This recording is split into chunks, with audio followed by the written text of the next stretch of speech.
नमस्कार दोस्तों, आपके अपने चैनल एग्जाम विजय पर आपका हार्दिक स्वागत है। आज हम समाज टॉपिक पे चर्चा करेंगे।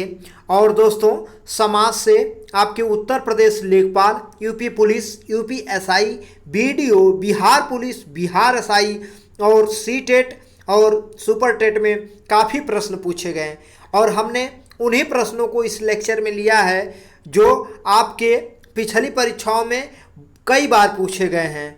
आप अपने इस चैनल को ज़्यादा से ज़्यादा लाइक, शेयर, सब्सक्राइब और कमेंट करें, साथ ही साथ बेल आइकन जरूर बजाएं। तो चलिए प्रारंभ करते हैं। समास। तो समास दो अथवा दो से अधिक शब्दों के योग से जब एक नया शब्द बन जाता है तब उसे सामासिक शब्द और उन शब्दों के योग को समास कहते हैं। जैसे कि आपका शब्द है कार्य कुशल। तो कार्य और कुशल दो शब्दों के योग से बना है। इसका अर्थ है कार्य में कुशल। तो इन दोनों शब्दों को जोड़ने वाला में शब्द है। समास होने पर उसका लोप हो जाएगा। तो आगे चलते हैं। अगला है आपका समास विग्रह। तो समास विग्रह समस्त पद के सभी पदों को अलग अलग किए जाने की प्रक्रिया समास विग्रह कहलाती है। जैसे कि एग्जाम्पल है पीतांबर, तो इसका समास विग्रह हो जाएगा पीत है जो अंबर। आगे चलते हैं। अगला है आपका समास के भेद। तो समास के मुख्य 6 भेद हैं। पहला है अव्ययी भाव, दूसरा तत्पुरुष, तीसरा कर्मधारय समास, चौथा द्विगु समास, पांचवा द्वंद्व समास, छठवां बहुव्रीहि समास। तो चलिए पहले समास पे है आपका अव्ययी भाव समास। इस पे हम चर्चा करते हैं।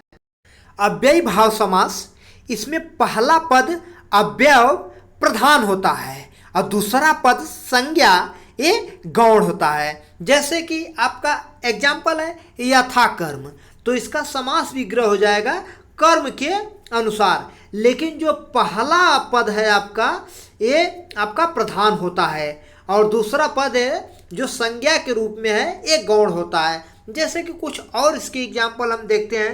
ये है जैसे जीवन, आप लिख देते हैं जीवन, लेकिन इसके पहले जो अव्यय जोड़ते हैं आ, तो ये क्या हो जाएगा आजीवन। तो ये जो होता है आ, इसको जोड़ने से पूरा अर्थ ही बदल जाता है। इस प्रकार आ जो है ये प्रधान है और ये जो है ये गौण है। और अगला एग्जाम्पल है भर पेट, तो इसका समास विग्रह हो जाएगा पेट भर। अगले समास पे चलते हैं। अगला समास है आपका तत्पुरुष समास। तो तत्पुरुष समास में दूसरा पद विशेष यानी प्रधान होता है और पहला पद विशेषण यानी गौण होता है। जैसा कि तत्पुरुष समास के भेद हैं, तो तत्पुरुष समास के मुख्यतः 8 भेद हैं। पहले पे चलते हैं। पहला है आपका द्वितीय तत्पुरुष। तो द्वितीय तत्पुरुष को कर्म तत्पुरुष भी कहा जाता है। इसका कारक चिन्ह है को। जैसे कि पॉकेट मार, तो पॉकेट मार का समास विग्रह करेंगे आप तो ये हो जाएगा पॉकेट को मारने वाला। और अगला एग्जाम्पल है स्वर्ग प्राप्त। तो स्वर्ग प्राप्त का समास विग्रह हो जाएगा स्वर्ग को प्राप्त। यहाँ पे जो आपका कारक चिन्ह को प्रयुक्त हो रहा है। अगले पे चलते हैं। अगला है आपका तृतीय तत्पुरुष। तो करण तत्पुरुष को तृतीय तत्पुरुष भी कहा जाता है। इसका कारक चिन्ह है से। तो जैसा कि एग्जाम्पल है नेत्रहीन, तो यहाँ पे इसका विग्रह हो जाएगा नेत्र से हीन, कारक चिन्ह से प्रयुक्त होता है। और अगला है आपका चतुर्थी तत्पुरुष। तो चतुर्थी तत्पुरुष को संप्रदान तत्पुरुष के नाम से भी जाना जाता है। इसका कारक चिन्ह जो है के लिए है। एग्जाम्पल देखते हैं। एग्जाम्पल है देशभक्ति। तो दोस्तों, आप इस देशभक्ति को विग्रह करना सीखिए।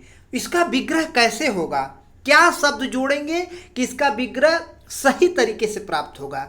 तो जब इसका विग्रह करेंगे तो देश के लिए भक्ति होगा, यहाँ पे कारक चिन्ह के लिए प्रयुक्त होगा। अगले पे चलते हैं। अगला है पंचमी तत्पुरुष।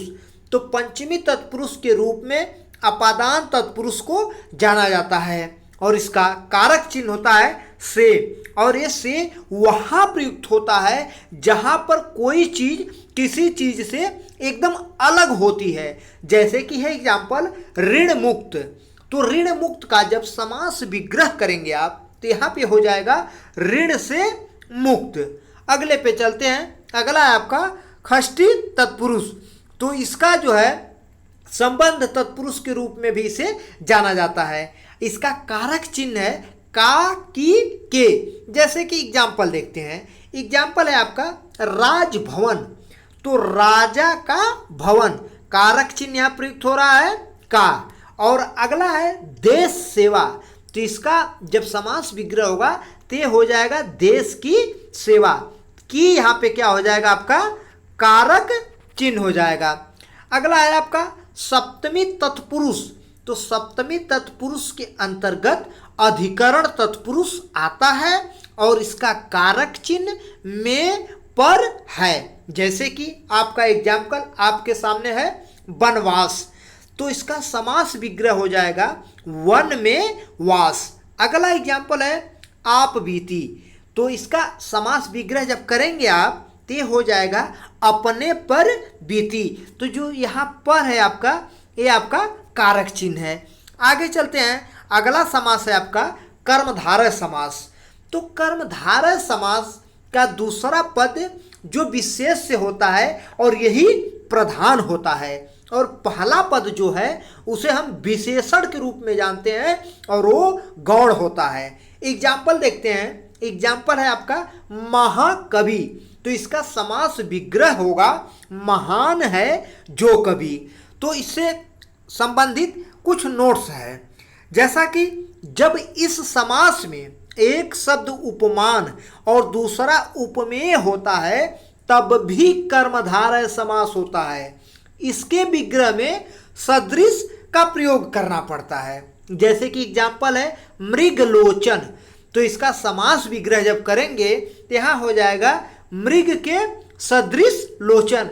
तो यहाँ पे जो कारक चिन्ह है सदृश जुड़ जाएगा। आगे चलते हैं। अगला है आपका द्विगु समास। तो द्विगु समास में जो प्रथम पद होता है वो संख्यावाचक होता है, अंतिम पद संज्ञा होता है। जैसे कि एग्जाम्पल है चतुर्वेद। तो इसका समास विग्रह चार वेदों का समाहार है। अगले पे चलते हैं।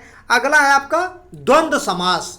तो इसमें दोनों पद प्रधान होते हैं योजक अवयव के रूप में और अथवा या प्रयुक्त होता है। जैसे कि पाप पुण्य।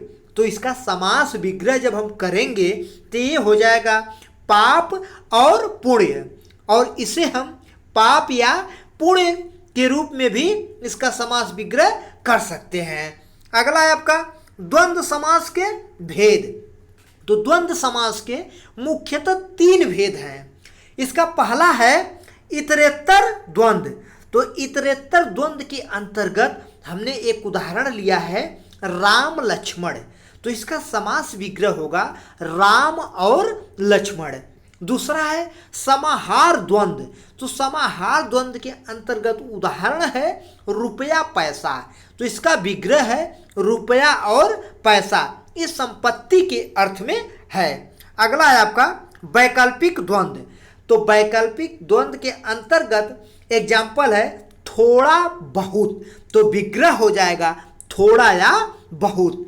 अगले पे चलते हैं। आपका अगला समास है बहुब्रीहि समास। दोस्तों इस समास में कोई भी शब्द प्रधान नहीं होता, दोनों शब्द मिलाकर एक नया अर्थ प्रकट करते हैं। जैसा कि न इसमें पहला शब्द प्रधान होता है न दूसरा शब्द प्रधान होता है और दो शब्दों को मिलाकर एक नया शब्द जो बनता है वही प्रधान होता है। जैसे कि यहाँ पे है पीतांबर।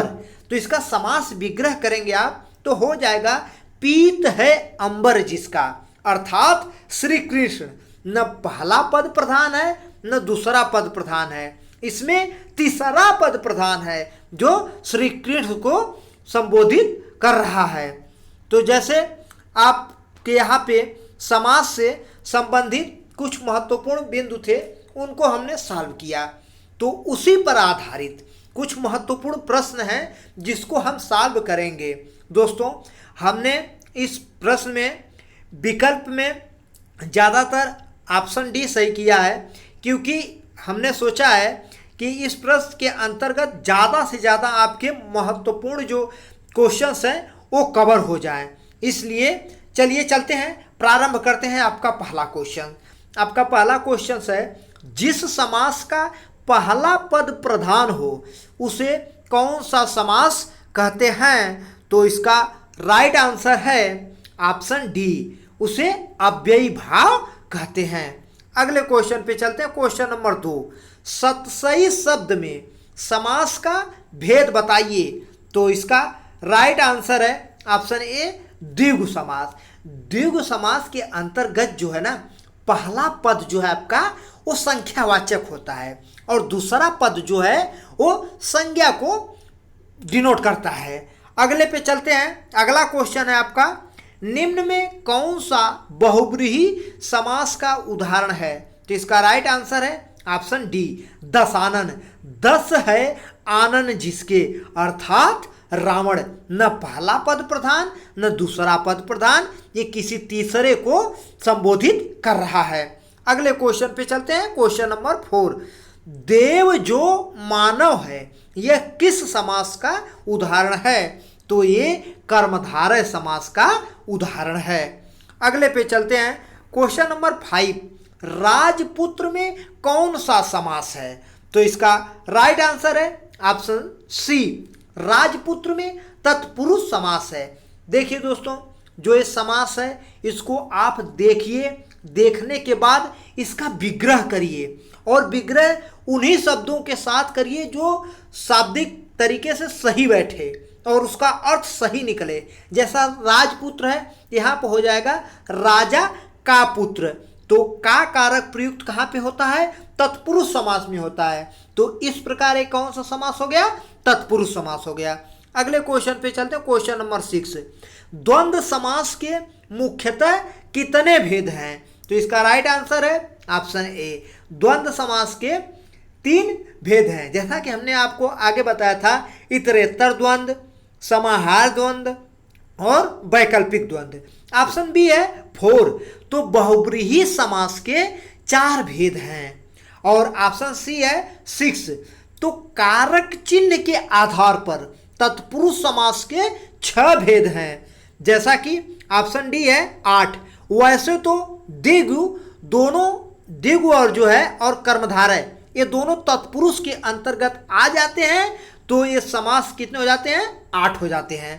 क्वेश्चन नंबर 7 है आपका, सीताराम में कौन सा द्वंद्व समास है? तो इसका राइट आंसर है ऑप्शन ए, इतरेतर द्वंद्व है। अगले क्वेश्चन पे चलते हैं। क्वेश्चन नंबर 8, निम्न में बहुब्रीहि समास है? तो इसका राइट आंसर है ऑप्शन डी। तो बहुब्रीहि समास के अंतर्गत चक्रपाणी, चंद्रभाल, सुलोचना ये सभी हैं। अगले क्वेश्चन पे चलते हैं। क्वेश्चन नंबर 9, इतरेतर द्वंद्व समास के अंतर्गत हैं? तो इसका राइट आंसर है ऑप्शन डी, पाप पुण्य, नमक मिर्च, देश विदेश ये सभी इतरेतर द्वंद्व समास के अंतर्गत है।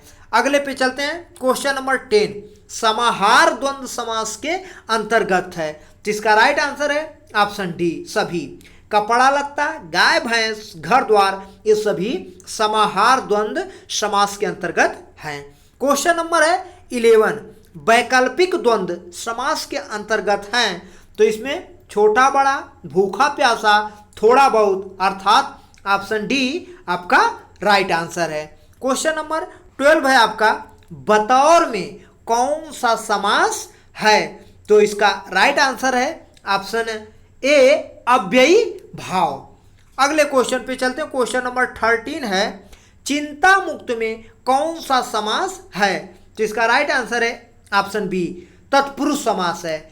चिंता मुक्त का जब समास विग्रह करेंगे तो ये हो जाएगा चिंता से मुक्त। जब चिंता से मुक्त कर रहे हैं तो यहाँ पे से जो आपका है ये कारक चिन्ह प्रयुक्त हो रहा है। अगले पे चलते हैं। अगला क्वेश्चन है आपका, विधानसभा में कौन सा तत्पुरुष समास है? तो इसका राइट आंसर है ऑप्शन सी विधानसभा में चतुर्थी तत्पुरुष है। तो विधानसभा का जब आप संधि विग्रह करेंगे तो यहाँ पे हो जाएगा विधान के लिए सभा। अगले पे चलते हैं। अगला है आपका निम्न में अपादान तत्पुरुष है। तो इसका राइट आंसर है ऑप्शन डी सभी। बंधन मुक्त, दोष मुक्त, लोकोत्तर ये सभी अपादान तत्पुरुष हैं। अगले क्वेश्चन पे चलते हैं। क्वेश्चन नंबर 16 निम्न में अव्ययी भाव समास है।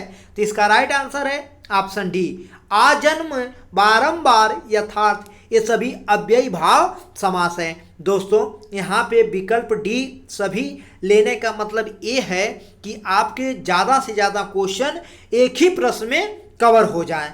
अगले क्वेश्चन पे चलते हैं। क्वेश्चन नंबर 17 है निम्न में समास से संबंधित है। तो इसका राइट आंसर है ऑप्शन बी। समास जो होता है दोस्तों दो पदों का योग होता है। अगले क्वेश्चन पे चलते हैं। क्वेश्चन नंबर 18 निम्न में कर्मधारय समास है। तो इसका राइट आंसर है ऑप्शन डी पीताम्बर, महावीर, नीलकमल ये सभी कर्मधारय समास हैं। दोस्तों आपको पता होना चाहिए कि कर्मधारय समास का जो पहला पद होता है वो गौण होता है और दूसरा पद जो होता है वही आपका प्रधान होता है। अगले क्वेश्चन पे चलते हैं। क्वेश्चन नंबर 19 निम्न में द्विगु समास है। तो इसका राइट आंसर है ऑप्शन डी पंचपात्र, दोपहर, नवरत्न ये सभी द्विगु समास है क्योंकि इसका जो पहला पद है वो आपका संख्यावाचक है। अगले क्वेश्चन पे चलते हैं। क्वेश्चन नंबर 20 निम्न में बहुव्रीहि समास है। तो इसका राइट आंसर है ऑप्शन डी सभी। चतुर्भुज, दशमुख, खगेश ये सभी आपके बहुव्रीहि समास हैं। तो दोस्तों यहाँ पे आपके महत्वपूर्ण क्वेश्चन समाप्त होते हैं। हमने प्रीवियस डे क्वेश्चन आपसे एक पूछा था जो संधि से संबंधित है। क्वेश्चन है निम्न में व्यंजन संधि है।